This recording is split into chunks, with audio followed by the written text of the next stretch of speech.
ఎక్కువ ఘాటు లేకుండా మసాలా స్పైసెస్ చాలా తక్కువగా వేసుకుని చాలా కమ్మగా ఎంతో టేస్టీగా వెజ్ పులావ్ని ఎలా చేసుకోవాలో చూద్దామండి. బాస్మతి రైస్తో పులావ్ చేసుకుంటే చాలా బాగుంటుంది. మనం పెళ్ళిళ్ళు ఫంక్షన్స్లో తింటూ ఉంటాము. అచ్చం ఇలాగే ఉంటుందండి. ఇప్పుడు మనం ఎలా చేసుకోవాలో చూద్దాము. ఇక్కడ 1 కప్పు వరకు బాస్మతి రైస్ తీసుకోవాలి. బాస్మతి రైస్లో వాటర్ పోసుకొని శుభ్రంగా కడుక్కోవాలి. ఇలా శుభ్రంగా కడుక్కున్న తర్వాత మళ్ళీ వాటర్ పోసుకొని ఒక అరగంట నానపెట్టుకుని పక్కన పెట్టుకోవాలి. పులావ్ చేసుకోవాలంటే అల్లం వెల్లుల్లి పేస్ట్ ఖచ్చితంగా వేసుకోవాలి. అల్లం వెల్లుల్లి పేస్ట్ని మనం ఫ్రెష్గా దంచుకుని వేసుకుంటే టేస్ట్ ఇంకా బాగుంటుంది. ఒక వెల్లుల్లి గడ్డ అలాగే పెద్ద అల్లం ముక్కని సన్నగా కట్ చేసుకుని ఇలా దంచుకుని పక్కన పెట్టుకోవాలి.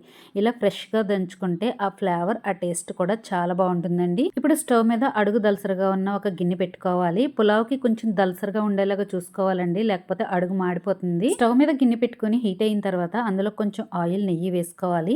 పులావ్కి నెయ్యి ఫ్లేవర్ చాలా బాగుంటుందండి. నెయ్యి వేసుకోవాలి ఖచ్చితంగా. నెయ్యి వేసుకున్న తర్వాత హోల్ మసాలా స్పైసెస్ వేసుకుని ఫ్రై చేసుకోవాలి. ఫ్రై అయిన తర్వాత ఒక ఉల్లిపాయను కట్ చేసి వేసుకోవాలి. అలాగే కొన్ని బంగాళదుంప ముక్కలు, కొన్ని క్యారెట్ ముక్కలు వేసుకుని ఫ్రై చేసుకోవాలి. ఫ్రై అయిన తర్వాత కొంచెం జీడిపప్పు, ఒక టొమాటోని కట్ చేసి వేసుకోవాలి. ఒక 4 పచ్చిమిరపకాయలను కట్ చేసి వేసుకుని ఫ్రై చేసుకోవాలి. ఫ్రై అయిన తర్వాత మనం ఫ్రెష్గా దంచుకున్న అల్లం వెల్లుల్లి పేస్ట్ వేసుకుని కొంచెం ఉప్పు కూడా వేసుకుని ఫ్రై చేసుకోవాలి. ఇలా ఫ్రై అయిన తర్వాత మనం ఇందులోకి ఒక 1/2 స్పూన్ వరకు గరం మసాలా వేసుకోవాలి. కొంచెం కరివేపాకు, పుదీనా, కొత్తిమీర వేసుకోవాలి. ఇందులోనే మెంతి డ్రై లీవ్స్ని యాడ్ చేసుకోవాలండి. ఇవన్నీ వేసుకున్న తర్వాత బాగా ఫ్రై చేసుకోవాలి. ఇలా ఫ్రై అయిన తర్వాత ఒక కప్పు రైస్కి 1.5 కప్పు వరకు వాటర్ వేసుకోవాలి. రైస్ని ముందుగానే ఒక అరగంట ముందు నానబెట్టుకున్నాం కాబట్టి మనకి 1.5 వరకు కరెక్ట్గా సరిపోతుందండి.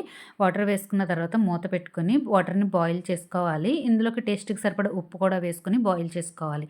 వాటర్ బాయిల్ అయిన తర్వాత మనం ముందుగా నానబెట్టుకున్న బాస్మతి రైస్ని ఈ బిర్యానీ వాటర్లో వేసుకుని గరిటెతో ఒకసారి మిక్స్ చేసుకోవాలి. మిక్స్ చేసుకున్న తర్వాత మూత పెట్టుకొని హై ఫ్లేమ్లో ఒక 5 నిమిషాలు ఉడికించుకున్న తర్వాత లో టు మీడియంకి అడ్జస్ట్ చేసుకుంటూ ఇంకొక 5 నిమిషాలు ఉడికించుకుంటే మనకి వెజ్ పులావ్ అయితే రెడీ అయిపోతుందండి. చాలా పొడి పొడిగా మెతుకు మెతుకు అంటుకోకుండా చాలా చక్కగా అయితే వచ్చిందండి. చాలా బాగా కుక్ అయింది. మనం పెళ్లిళ్ళు ఫంక్షన్స్ లో తింటూ ఉంటాం కదండి బంతి భోజనాల్లో, ఇలానే ఉంటుందన్నమాట వెజ్ పులావ్. ఈ పులావ్ కి కాంబినేషన్ గా ఇక్కడ కర్రీని కూడా ప్రిపేర్ చేశానండి. నెక్స్ట్ వీడియోలో అయితే పోస్ట్ చేస్తాను. చాలా కమ్మగా ఉంటుంది. తినే కొద్దీ ఇంకా ఇంకా తినాలనిపిస్తుంది అనమాట. మీ అందరికీ నచ్చిందని అనుకుంటున్నానండి. ఈ రెసిపీ నచ్చితే కనుక తప్పకుండా లైక్ చేయండి, కామెంట్ చేయండి, షేర్ చేయండి. Thanks for watching.